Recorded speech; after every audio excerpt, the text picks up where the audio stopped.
determine its size. Yes, like all modern dinosaurs, as we've already discussed, were probably determinate growers. And that gets into the whole warm-blooded, cold-blooded thing. And I lean to the side of dinosaurs being cold-blooded. That's because, Dr. Perry, you are an idiot, whether intentionally or not. Those same histological studies that I mentioned earlier show that dinosaurs almost certainly grew too fast to be ectotherms, or cold-blooded. As many dinosaurs, especially theropods, are built for high-speed lifestyles that are incompatible with ectothermy and demand at least mesothermy, if not endothermy, or warm-bloodedness. Further, dinosaurs from a huge range of dinosauria had feathers and protofeathers. It's hard to see why, if not for insulation, something only endotherms really need. But continue on with your reality denial, Dr. Perry. This isn't any more absurd than the flood story, which, according to your own models, would turn the Earth into a new sun with all the heat released. To me, it makes more sense why they went extinct ultimately after the flood, because the climate was different in the pre-flood world. Because the colder areas much more harsh. Well, as we've discussed, dinosaurs from sauropods to theropods to ceratopsians to ornithopods managed to do just fine in the snow in the Cretaceous. I'm sorry if that makes it hard for you to rationalize your absurd ideas about the Earth being 740,000 times younger than it really is, but frankly, that's your problem, not mine, Dr. Perry. Might have even been changes to the amount of CO2 and oxygen in the atmosphere, and that's debatable as well. A lot of those things could have happened during the flood as you're making limestone, pulling things out of the air. To make calcium carbonate, you got to pull CO2 out of the air, and so there could have been a big change in the atmosphere. Well, the flood corresponded with an impossibly explosive growth and die-off of marine phytoplankton, because that's basically what limestone is made up of. Skeletons of tiny photosynthetic plankton. And of course, limestone just doesn't deposit in such a flood, because it needs calm water. You know, being made from plankton primarily. The skeletons in question precipitate very slowly, and Brownian motion in water can easily overcome the force of gravity on such particles. I look forward to the experiments in simultaneous population explosion in phytoplankton and high-energy limestone deposition that I'm sure are just around the corner from the Institute of Creation Research. Until then, though, sorry, but extensive limestone formations absolutely preclude the flood of Noah as understood by ICR on their own. In the pre-flood and post-flood world, I think too often we make the flood too small. Oh, that might just be because we know that a flood as big as young Earth creationists want absolutely did not happen. Since that's the case, minimizing its effects makes it less implausible, as does limiting its extent. It actually affected the atmosphere, I believe, the crust, not just the sediments, not just the fossils. Things were completely changed from the pre-flood to the post-flood, and that affected how dinosaurs, and if they were cold-blooded, which I think there's strong evidence to support that. We're just not going to be provided with that evidence. And let's be real, the evidence is that it would be convenient for Dr. Perry if dinosaurs were cold-blooded. That's it. Unfortunately for him, there's actually strong evidence that dinosaurs, pterosaurs, and even the ancestors of crocodilians were all originally warm-blooded, as are modern dinosaurs. And even modern crocodilians retain the four-chambered heart of a warm-blooded reptile, although they bypass one of the chambers, resulting in a structural four-chambered heart that is functionally three-chambered. And they are cold-blooded today. Which actually is an interesting question. Why would the designer take a four-chambered warm-blooded heart, stick it in a cold-blooded animal, and then bypass one of the chambers?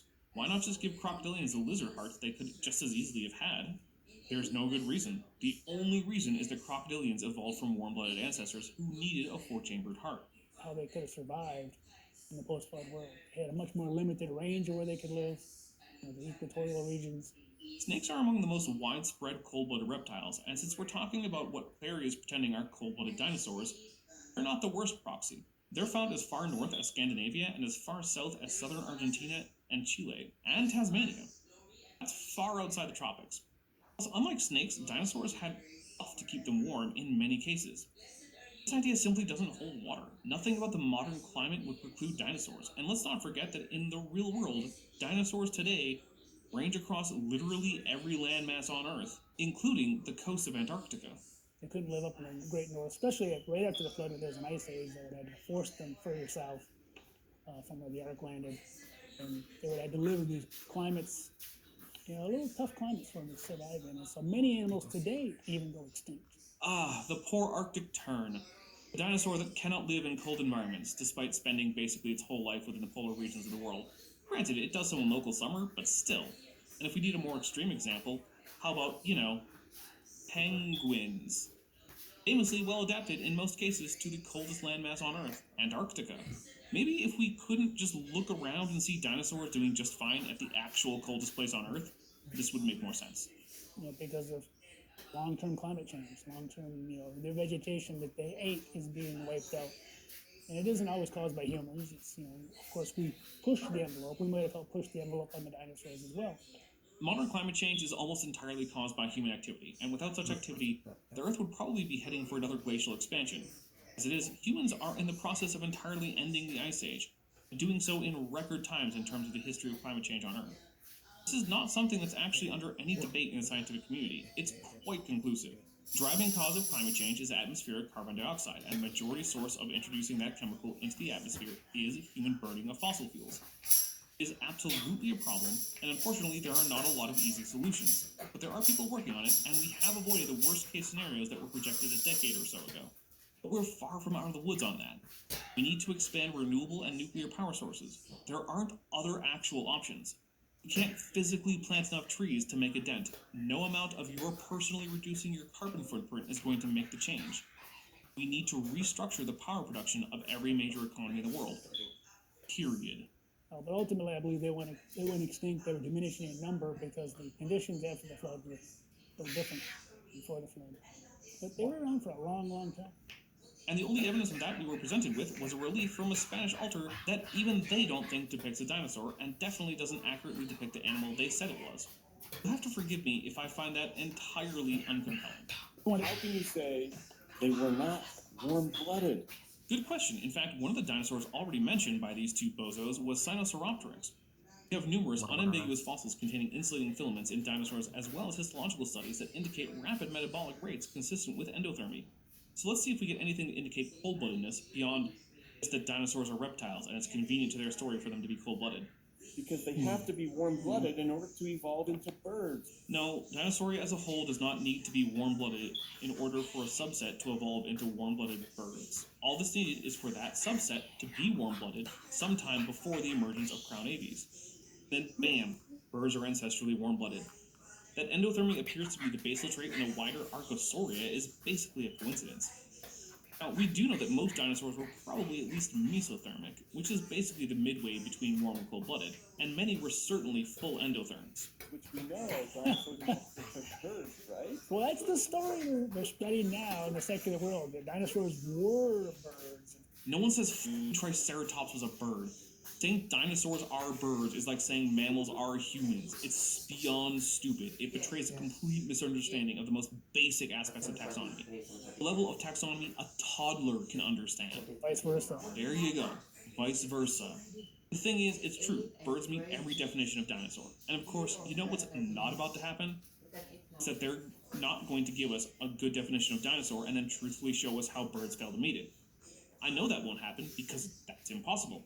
But it's also what they'd actually need to do to claim that birds aren't dinosaurs. And it's what no creationist ever does. But further, they could just admit that birds are dinosaurs. It doesn't actually change anything about their position. They accept that whales are mammals, so why not accept that birds are dinosaurs? There's really no reason except that they've been planting a flag on this hill for decades, and they'll be darned if they're going to retreat from it now, even if the hill provides no tactical advantage whatsoever. We disagree with that totally here in ICR. Cool. You can disagree with reality all you want. It just makes you wrong. And hey, you're allowed to be wrong. In fact, I think that the right to be wrong is one of the most important rights there is. It's basically the same as the right to freedom of belief and conscience. But I also have a right to correct you and to mock you for being so obviously silly. That's like the professor who told his students, you're a fish. Whether you're just a highly evolved fish, whether you like it or not. You know, that's a quote from the textbook. I would love to know which textbook that quote is supposedly taken from. But let's talk about being fish. So a fish isn't a taxon. It's basically what we call aquatic vertebrates with gills, but some of those are more closely related to you than they are to other fish. All bony fish are more closely related to humans than they are to sharks or stingrays. And all lungfish are more closely related to humans than they are to any non-lungfish fish. So if we wanted to use fish to mean anything taxonomically and keep all the animals we currently call fish still called that, then fish basically just means vertebrate, and humans are certainly vertebrates. Now, this isn't the venue for a full discussion of the transition of aquatic fish to tetrapod on land, but I'll recommend the book Your Inner Fish by Neil Schubert. It's an excellent book that covers not only the fossil record of the transition from basal lobe-finned fish to tetrapod, but also covers the deep physical and genetic homologies that show how every part of human anatomy is a modified part of the anatomy found in fish, and not just lobed fish, or even bony fish, but even skates, rays, and sharks. It's like, Yeah. this is so imaginary that what world are we living in? Fish are different from Yes, personal incredulity. The retreat of someone who has no actual objection, but doesn't want to sound too mean. Hey, Dr. Thomas, you saying something in a joking and incredulous tone of voice isn't an argument. If you want to give an argument as to why taxonomically humans aren't invertebrates, I'll hear it out. And if you want to debate the genetic homologies between all vertebrates, I'll hear it. And if you want to dispute the fossil record of transitional stem tetrapods, I'll hear that too. But what I'm actually hearing is none of that. Instead, I'm just hearing you say, nah, bro, I'm not buying it. Which, isn't an argument. Right. And there is actually fossil evidence to support the cold-bloodedness. There's, you look, people have studied the skulls, the dinosaurs, different types of dinosaurs, and they show there's no these turbinates, these things that warm the air as you breathe in, that most mammals have. Oh man, but not all mammals, because they're more important in the cold, and not all mammals live in the cold, but they're still endotherms. But further, these turbinates are often paper-thin in both birds and mammals. And remember, birds are dinosaurs, and paper-thin sheets of bone are unlikely to fossilize. Beyond that, we do have non-avian dinosaur turbinates in the fossil record. We have evidence for turbinates in Ceratosaurus, yeah, me, and Eoplocephalus. And since those are basically on opposite ends of the dinosaur family tree, we can say with pretty good confidence that turbinates were probably common throughout Dinosauria. Dinosaurs didn't have those things. You a rotten liar. Even their eggs, they took longer to hatch than most birds and most warm-blooded animals. Their eggs have been shown to take several months to hatch, somewhat like crocodiles and alligators do. Oh, but the eggs of the mallee fowl, the Poa ocellata, of Australia typically take 62 days to hatch and can take up to 90 days. That counts as months. And the eggs of emus take 46 to 56 days. That's always over a month, and in some cases just shy of 2 months. And let me check my notes. Yes, emus and mallee fowl are indeed warm-blooded birds. Heck, the royal albatross, Diomedia epiphyemora, lays eggs that take almost 3 months to hatch at about 80 days of incubation. So, sorry Dr. Perry, but I have to call bullshit on this being a difference between dinosaurs and birds. Plus, what part of the definition of dinosaur or birds depends on incubation period? Was it no part? Yeah, it is. And so there's quite a bit of evidence, scientific bone evidence to support that they were cold-blooded. You just don't get to hear about it, I guess. It's just become popular since the 60s and 70s to push dinosaurs being warm-blooded. Yeah, since that's when unambiguously active pursuit predators were really described with things like Deinonychus. I'm sorry that science doesn't just jump the gun and conclude things without evidence. Wait, no, I'm not sorry, because that's how it's supposed to work. Science has only known about special relativity for about 120 years. But I guess since that isn't the beginning of time, satellites just don't work. Wait, yes they do, you unthinking dunderhead. It doesn't matter when a discovery was made. If tomorrow we found a fossil of a fully feathered sauropod, then guess what that would mean? At least some of them had feathers all along, and we just didn't know it. There would be no use in saying, oh, but people only started arguing for feathery sauropods in 2022. Yeah, that's when in this scenario we got that evidence. I don't know if you can tell, dear audience, but this video is really getting on my nerves. And then you go back to the old 19th century idea of dinosaurs are birds. And now you're seeing people out there saying dinosaurs had feathers. And over there, it's a task manager. It's a project manager. It's Asana, your work manager. Bring together everything your team needs to get work done in one place. Visit asana.com to try for free. Yeah, like the unambiguous feathers on animals like Colindodromeus, Microraptor, and Eutyrannus, as well as the ones that these idiots mentioned, Sinosauropteryx. You say dinosaurs had feathers for the same reason we say they had claws. The anatomy is right there for all to see. And maybe I'll let you pick on that one. That's one of the questions coming up. Were dinosaurs, in fact, Yeah. did they have feathers? Were they warm-blooded and did they have feathers? But before I let you go on that, to make a dinosaur into a bird, you got to first make them warm-blooded. Already done. It's the basal condition for ornithodyrans, which is dinosaurs, pterosaurs, and their close relatives. And it is probably the basal condition for Archosauria as a whole. And remember, we were given literally no reason to doubt this.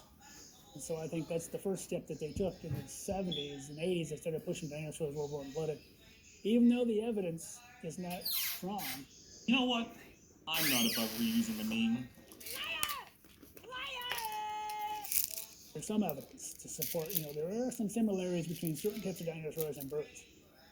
Like the semilunate carpal in Maniraptorans, the increasingly reduced tail and increasingly horizontal posture of the femur in Eumaniraptorans, the loss of teeth and the presence of beaks in Avialans, and the arrival of the picostyle in the well-named Picostylia, etc., etc. And of course, this is ignoring that the closer you get to birds in terms of skeletal anatomy, the more the feathers resemble those of modern birds. And by the time you get to Maniraptora, which includes animals like Oviraptorosaurs and Dromaeosaurs, they're basically just fully modern feathers. But there's a lot that they disregard, evidence that really supports, I think, that dinosaurs are not related to birds at all. It would be great to hear some of that evidence. At least toss out the creationist's favorite discredited paleoornithologist, Alien Fiducia, or one of his pals like Lingam Soliar. But the cold-blooded evidence, I think, is still strong. And so, but they don't want to hear about that. Yes, I do. I'm literally asking for it right here, right now. I want to hear about it. I just haven't. The closest I've heard is that dinosaur eggs on average take a few months to incubate, which is just a nothing argument. That's now heresy in the secular world to talk about dinosaurs being cold-blooded. Nope, it's not heresy, it's just dumb. There's no such thing as heresy in science. There are things that are supported by evidence, like the great age of the Earth, evolution, and the fact that birds are dinosaurs, and the fact that the Earth is a globe. And there are things that are not supported by evidence, like that the Earth is 6,000 years old, special creation, birds not being dinosaurs, and the flat Earth. Those latter things are not taken seriously in science because there's no reason to think they're true, and excellent reasons to think they're false. Even though there's a lot of evidence that's out there, if you dig through the evidence, and I did this for a lab when I taught at a public college, I looked through, I said, okay, what's the evidence for cold-blooded, what's the evidence for warm-blooded? And I found there's a lot of evidence in the bones, like the turbinates, lack of turbinates and things, show that dinosaurs very well could have been cold-blooded. And that's a big problem if you're trying to turn them into birds. Weird how at least some dinosaurs did have turbinates. Turbinates aren't required to be warm-blooded. Not all mammals even have respiratory turbinates. At this point, though, I need a break from all this nonsense. There's only so much of this I can take at a time. Next, we'll learn about things like how birds, I guess, have their own unique body plans, which if true would make them not really vertebrates, but whatever.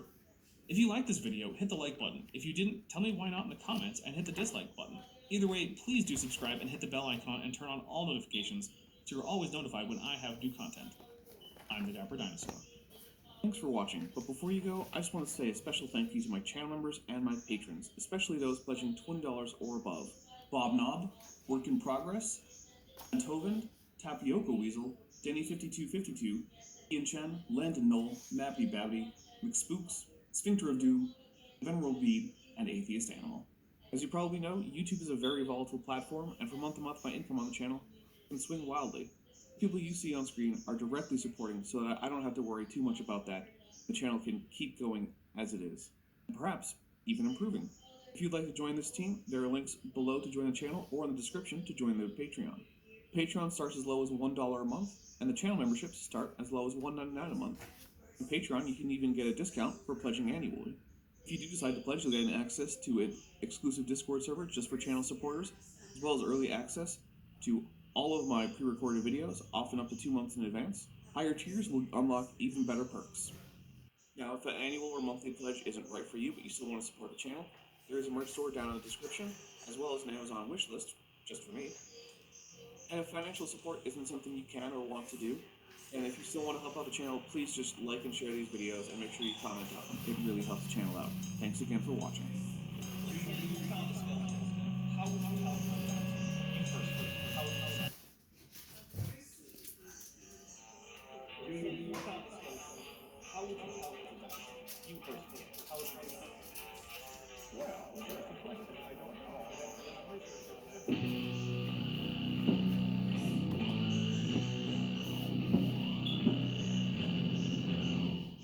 Hey there, YouTube. The Dapper Dinosaur here. And last we left Doctors Brian Thomas and Timothy Clary, they were telling us how dinosaurs were swamp creatures, despite having already described how we know that Psittacosaurus was a forest-dwelling creature, and having both of them agree to that conclusion. But who cares about lying when you're lying for Jesus?